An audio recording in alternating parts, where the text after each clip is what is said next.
Hey everyone, I'm Charlotte.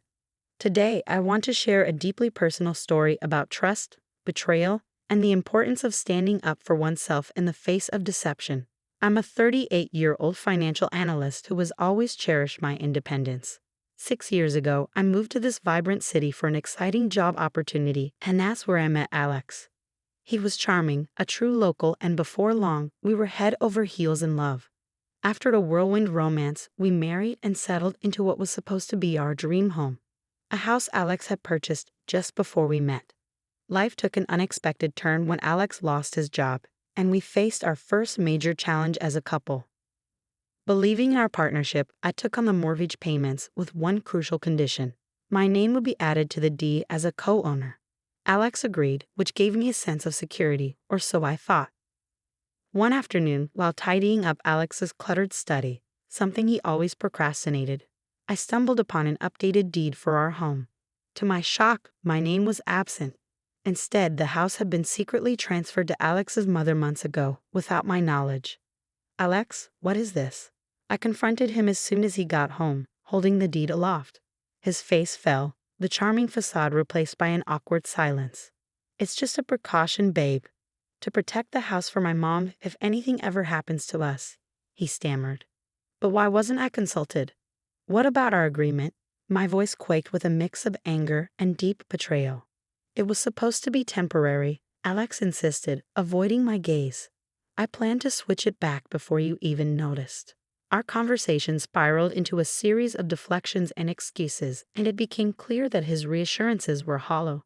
That night, I lay awake, the pieces of his deception forming a clear picture of betrayal. The next morning, with a heavy heart, I made a decision that would alter the course of our lives. I stopped making the mortgage payments. It was a drastic move, one with significant financial and legal implications. But I needed to understand Alex's true intentions. Would he rectify this betrayal, or was I merely a pawn in his game? As the threat of foreclosure loomed, I felt increasingly used and knew I had to reclaim my independence and the trust I had given so freely. The journey ahead felt uncertain, but I was determined not to let Alex's deception dictate my future. After confronting him about the deed and getting nowhere but tangled excuses, I knew I had to uncover the full extent of his betrayal.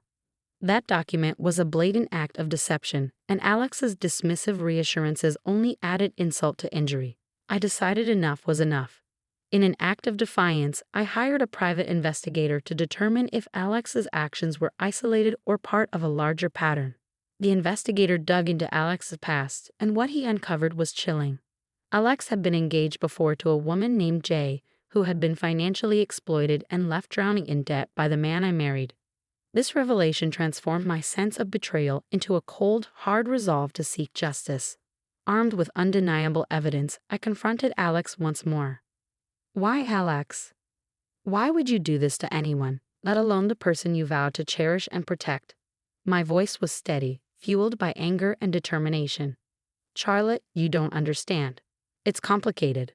My mom needed security, and I was going to fix everything before it blew up." "Complicated? You think betrayal is just complicated?" I shot back, incredulous. "You plan to fix everything before it blew up? What about Jay? Was she just another complication you failed to fix?" Alex stuttered, his facade crumbling. "Look, I was going to tell you everything eventually. We could have worked through this," he replied, desperation creeping into his voice. "There's no we in deceit, Alex. There's just you and your lies." Our conversation was going in circles. Alex was ensnared in his web of deceit, and I was done searching for the man I once thought I married. Beneath the surface of his charm lay a painful reality I could no longer ignore. I realized this wasn't just about a house or finances, it was about exposing Alex for who he truly was and ensuring he could no longer manipulate anyone else. I decided to take everything to court, not just for myself, but for Jay and any other potential victims. My next steps were clear: file for divorce and fight for every cent I was owed from the mortgage payments. The battle ahead would be tough, but I was tougher. The first step was to sever all financial ties and lay bare Alex's deceit for all to see.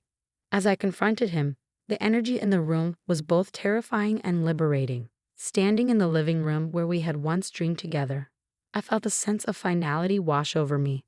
I laid out everything: his past manipulations, the underhanded deed transfer, and my unwavering financial support that had kept us afloat. Alex, you've been using me just like you did with Jay. How could you? My voice was firm, my stance resolute. I watched as his facade crumbled, his eyes darting away, unable to meet mine. I did it for my mom. She's getting older, and I needed to make sure she had a safety net. You have to understand, Charlotte, I did it all for her, he pleaded. But his words felt hollow, like echoes in an empty room. A safety net by stealing mine and lying to me? Is that how you show your love and care? His usual eloquence vanished, replaced by desperation. I was going to fix it, Charlotte. I was going to put everything back before you ever found out. We could have worked it out. No, Alex. There's no we in any of this.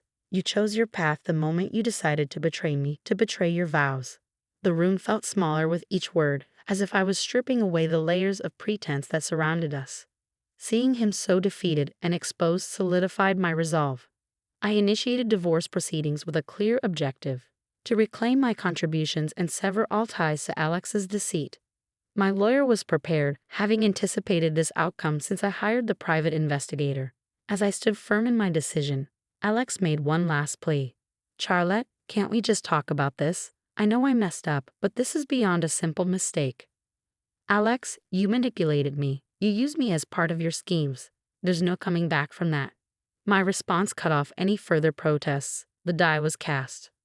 Filing for divorce was more than ending a marriage. It was about reclaiming my life and ensuring that Alex would never again have the chance to exploit anyone else's trust and generosity.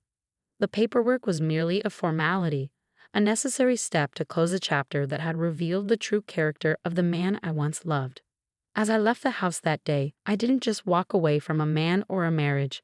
I shed the burden of someone else's deceit, stepping forward into a future that, for the first time in a long time, felt like it was truly mine to shape. The house, once a symbol of our dreams, now stood as a stark reminder of my disillusionment. It was set to go to auction, the final chapter in the saga of betrayal that Alex had scripted. The process was bitter but necessary. As the legal proceedings unfolded, our community, which had once envied our seemingly perfect life, now looked upon Alex with scorn.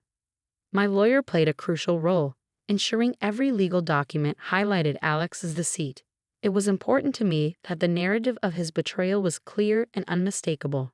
No room for excuses or sympathy toward him. This public shaming was strategic, calculated to expose Alex so thoroughly that he could never again charm and deceive another unsuspecting soul. On the day of the auction, the house was filled with curious onlookers and potential buyers. The air buzzed with whispers and murmurs about Alex's actions. I stood at the back, a silent observer to the closing act of a play I never wanted to star in.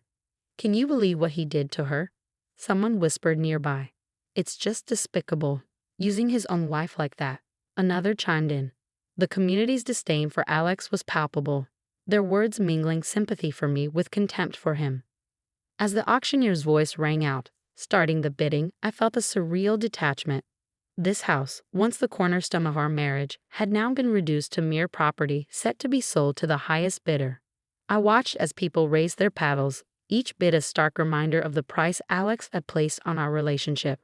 When the gavel finally fell, signaling the end of the auction, a sense of finality washed over me. The house was sold, the last physical tie to Alex had been severed.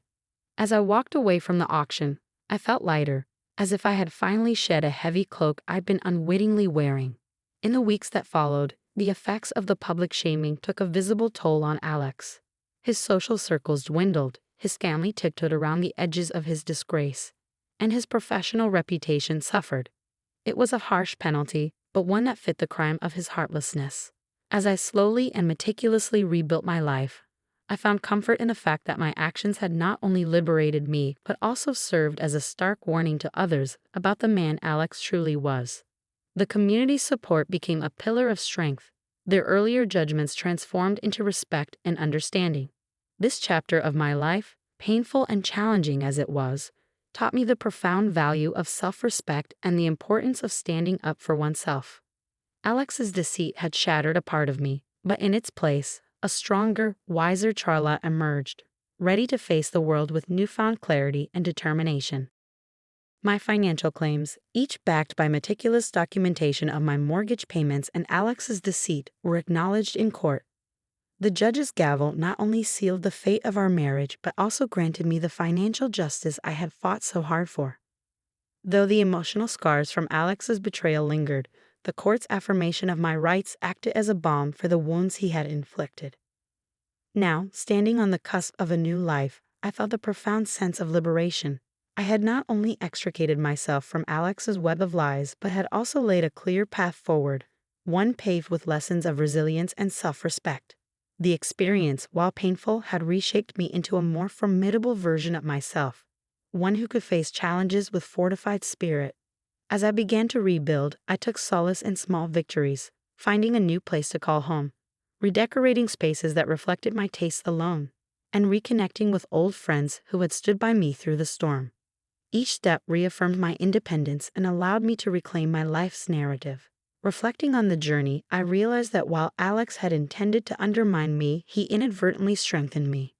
The ordeal stripped away any naivety I had about love and trust, but awakened a fierce determination to never be so vulnerable again. The community support had been instrumental in my recovery. Their willingness to embrace and uplift me, to stand by my side rather than judge from afar, reminded me of the goodness that still existed around me. It was this network of friends, family, and even strangers who had heard my story and reached out that reinforced my belief in second chances and new beginnings. The path wouldn't be easy, but I was ready to walk it with my head held high and my heart open to the new adventures that awaited me. And that wraps up Charlotte's story of overcoming betrayal and reclaiming her independence. Now, I have a question for you all. If you were in Charlotte's position, would you have taken the same steps to expose and confront Alex? Or would you have handled it differently? This is a complex situation, and I'm really curious to hear your thoughts on how you might approach such a betrayal. Don't forget to like this video if you found Charlotte's journey compelling and subscribe to the channel for more stories like this. Your support helps us keep bringing these narratives to light. Share your opinions in the comments below, and let's spark a conversation about trust, betrayal, and personal strength.